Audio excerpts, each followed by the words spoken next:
आज हम आपको इस वीडियो के माध्यम से बताते हैं हथेली में तिल क्या करता है।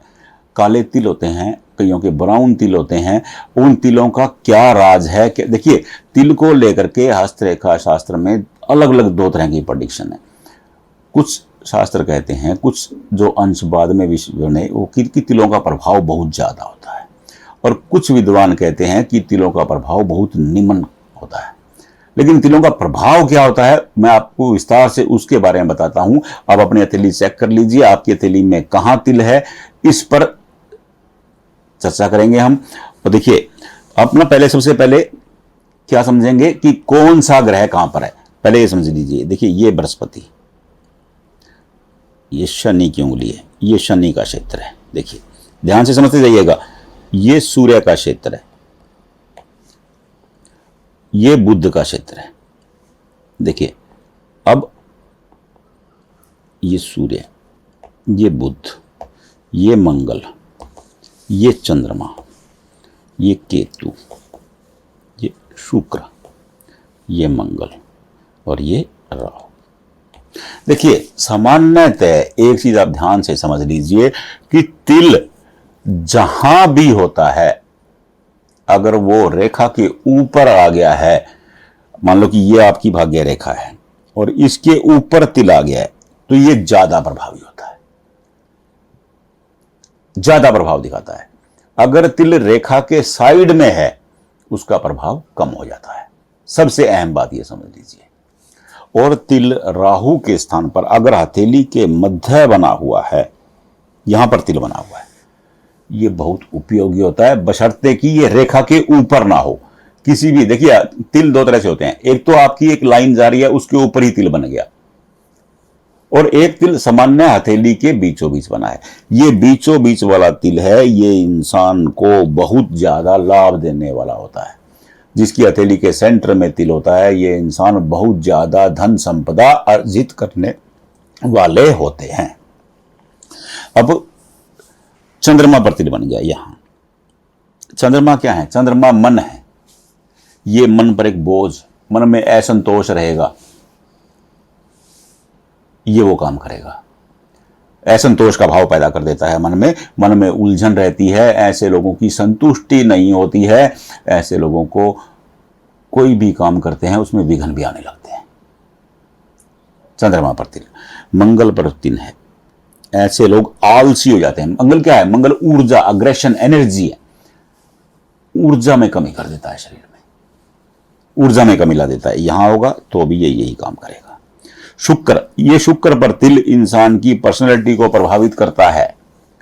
दूसरा, पति पत्नी के रिश्तों में भी तनाव पैदा कर देता है। शुक्र से हम क्या देखते हैं? कौशल, दक्षता, पर्सनैलिटी, वाइफ हस्बैंड के रिलेशन, ये शुक्र का काम है। और शुक्र पर तिल होगा, पति पत्नी के रिश्ते भी प्रभावित करेगा, डिस्टर्बेंस कर देगा, और पर्सनैलिटी को भी प्रभावित करेगा। अब बुध पर तिल होगा। बुध क्या है? बुध भाग्य, वाणी, व्यापार, जॉब, बुद्धि। बुध से बुद्धि भी देखते हैं। ये व्यापार में घाटे का इंडिकेशन कर देगा, व्यापार में क्या करेगा? नुकसान करवा देगा। सूर्य पर तिल आ गया, ये सूर्य पर तिल मान सम्मान नहीं मिलने देगा। सूर्य क्या है? ऐश्वर्य, लग्जरी, नेम फेम, मान सम्मान। मान सम्मान में दिक्कत कर देता है। ऐसा नहीं है कि सूर्य आपकी मान हानि कर देगा, नहीं, सम्मान नहीं मिलने देगा। अगर ये शनि पर तिल आ गया है, ये शनि पर तिल ज्यादा मेहनत करवाता है। शनि क्या है? कर्म के कारक हैं, शनि न्याय के कारक हैं, शनि धन के भी कारक हैं। तो ये ज्यादा मेहनत करवाएगा, ज्यादा स्ट्रगल करवाएगा। बृहस्पति पर तिल आ गया, ये ज्ञान को प्रभावित। बृहस्पति क्या है? ज्ञान, जमीन, निर्माण, गोल्ड, डेयरी, टेक्नोलॉजी, ज्ञान को प्रभावित करने वाला होगा। अब अपनी हथेली में चेक कर लीजिए कि अगर केतु पर तिल है, मन में अशांति का भाव पैदा कर देगा। केतु क्या है? केतु मोक्ष के कारक है, मोक्ष को प्रभावित कर देगा। अशांति, मन उचाट रहेगा। तो देखिए, हर जगह तिल का, क्योंकि देखिए, जो ग्रहों का कारकत्व है, ग्रहों का जो वर्क है, जो डिपार्टमेंट है, देखिए ये पूरी तरह साइंटिफिक है, सिस्टम है, एक पूरी तरह ऐसा जैसे एक मंत्रिमंडल है, जैसा आप ये सोच लीजिए, और सूर्य उसके राजा हैं। मंत्रिमंडल तो ना जैसे एक राजा होता था, आपने देखा, आपने रामायण देखी होगी, राजा दशरथ, फिर गुरु वशिष्ठ, वो कुल गुरु वशिष्ठ, ये काम बृहस्पति का है। तो ये वैसी ही व्यवस्था है, बिल्कुल साइंटिफिक तरीके से है। जो जिस मंत्री का विभाग है, जो उसके काम हैं, उस कामों को प्रभावित करने का काम करता है। ये समझ लीजिए आप। अब आप अपनी हथेली में चेक करिए कि कहां पर है। मैंने आपको सारे ग्रह बता दिए हैं और ग्रहों के कार्य बता देता हूं। देखिए, बृहस्पति क्या है? ज्ञान। शनि क्या है? कर्म। सूर्य क्या है? Name fame. बुध क्या है? जॉब, व्यापार। देखिए, जॉब मिलने का काम सूर्य से है, जॉब करने का काम बुध का है, व्यापार। मंगल क्या है? ऊर्जा। चंद्रमा क्या है? कल्पनाशीलता, मन भी चंद्रमा है। केतु क्या है? आध्यात्म। शुक्र क्या है? पर्सनैलिटी। ये सभी ग्रहों के विभाग हैं। अब इन्हीं चीजों को प्रभावित करता है तिल, और तिल की एक आयु भी बताई गई है कि किस ग्रह पर तिल कितना साल तक प्रभावी रहता है, उसके बाद वो प्रभावहीन होने लगता है। हाँ, इसमें एक पेच और भी है।